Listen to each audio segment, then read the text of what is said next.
Democrats in the wilderness. That's the focus of tonight's angle.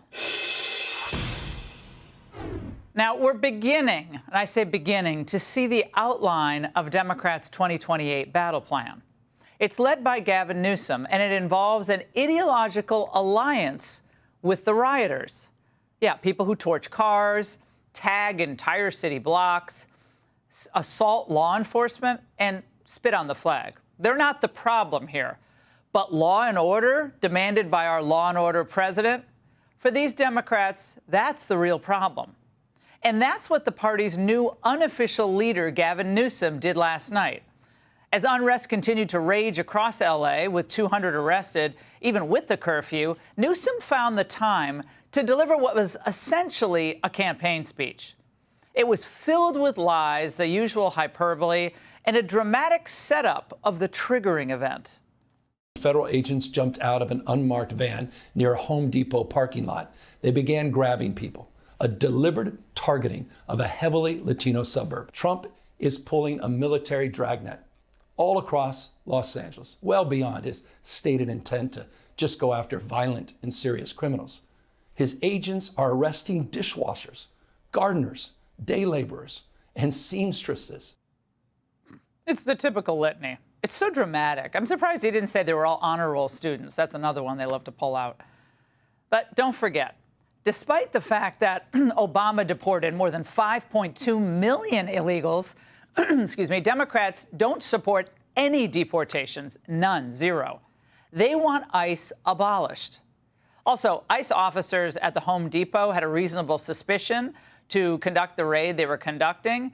And when they do these types of raids, they're often executing arrest warrants, and it's all perfectly legal.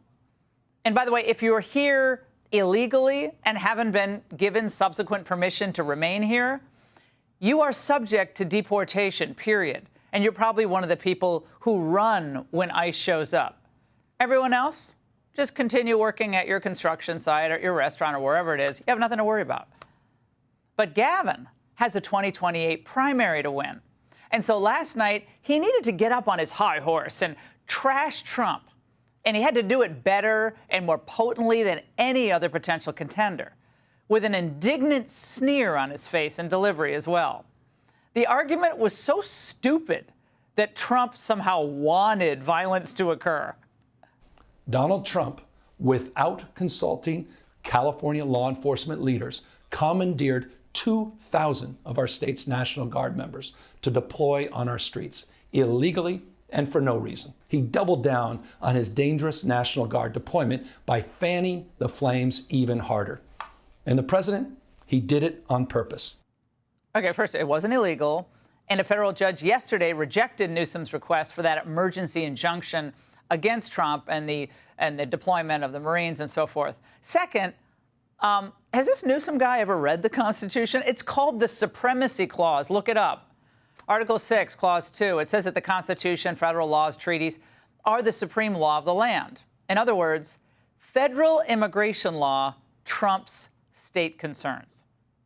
So it's the president's right. It's his duty to enforce our laws and remove all those people who are here without authorization, whether they're violent criminals or whether they've simply ignored previous deportation orders, or whether they're just hanging around a Home Depot.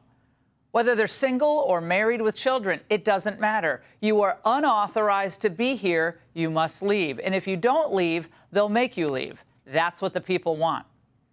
And Newsom knows all this. He's not a stupid person. He's annoying, but he's not stupid. But he's speaking to his nutbag constituents and future Democrat voters who are foaming at the mouth over Trump. Of course, regular Americans, they hate this stuff. I can't tell you how many people came up to me today. We're just like, can you believe what's happening in L.A.? These aren't political people. Normal Americans, they don't see the violence swirling across our cities and say to themselves, if they only sent the military or law enforcement home, then things would be quiet. But Newsom's betting on people being really, really stupid. But the polling, it's clear.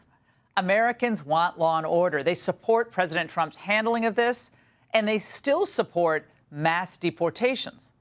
According to CBS, 54% approve of Trump deporting illegal immigrants, and 42% say his deportation program is making people safer. The message Gavin is delivering? Well, this wouldn't happen if I were president. And we all know that if Newsom ever ended up in the White House, well, the entire country would become a sanctuary for illegals. But my question is, if he has this secret sauce, including no immigration raids and open borders, then why are so many businesses and so many families leaving California? But logic isn't something Gavin's really interested in at this point. The situation was winding down and was concentrated in just a few square blocks downtown. But that's not what Donald Trump wanted. He again chose escalation. He chose more force. Democracy is under assault before our eyes. This moment we have feared has arrived. Oh, my God. Back to the democracy's imperiled argument that flamed out with Joe and Kamala last year. But as their ideological bedfellows literally threatened to burn it all down. Okay, what's anti-democratic? Because that's what the voters want. Yeah. Socialists, Marxists, anarchists, open borders radicals flying the Mexican flag. They are the epitome of enemies of democracy. America sees Trump as being proactive. He's a city guy. He loves America's once great cities like Los Angeles. And he doesn't want it to fall into an abyss. Of course not. But back to Newsom.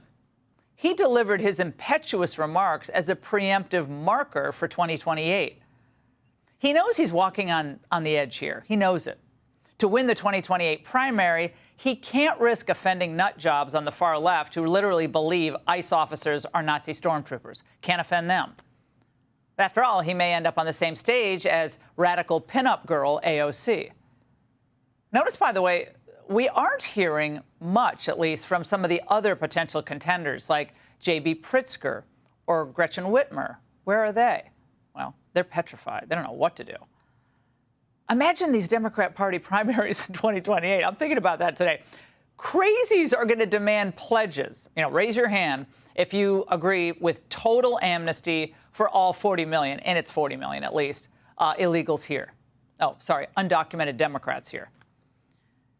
These folks, though, they're headed to the political wilderness. And there's precedent for this. When a party cements its image as weak and ineffective, it spells bad news for that party. From 1968 until 1992, Democrats were shut out of the White House in 5 out of 6 presidential elections. The public simply came to the view that the Democrat Party was weak. It was soft on communism and terrible on handling the economy. In 68, Hubert Humphrey lost to Nixon, who promised to restore law and order. In 72, McGovern got smoked. Nixon was reelected by a 23-point margin. And, of course, the Reagan triumph over Carter in 80. Carter was a very nice man, but weak across the board. And his Cardigan speech, that didn't work. Simply by keeping our thermostats, for instance, at 65 degrees in the daytime and 55 degrees at night, we could save half the current shortage of natural gas. Mondale in 84, another wipeout for Democrats. And, of course, Dukakis in 88. Who can forget his tank fiasco? Bush 41 sailed to victory by 12 points. Sorry, they were all losers. As things stand now, Democrats are also setting themselves up for this same losing streak. They're weak on crime, weak on the border, and weak on America. And that's the angle. Hey, Sean Hannity here. Hey, click here to subscribe to Fox News YouTube page and catch our hottest interviews and most compelling analysis. You will not get it anywhere else.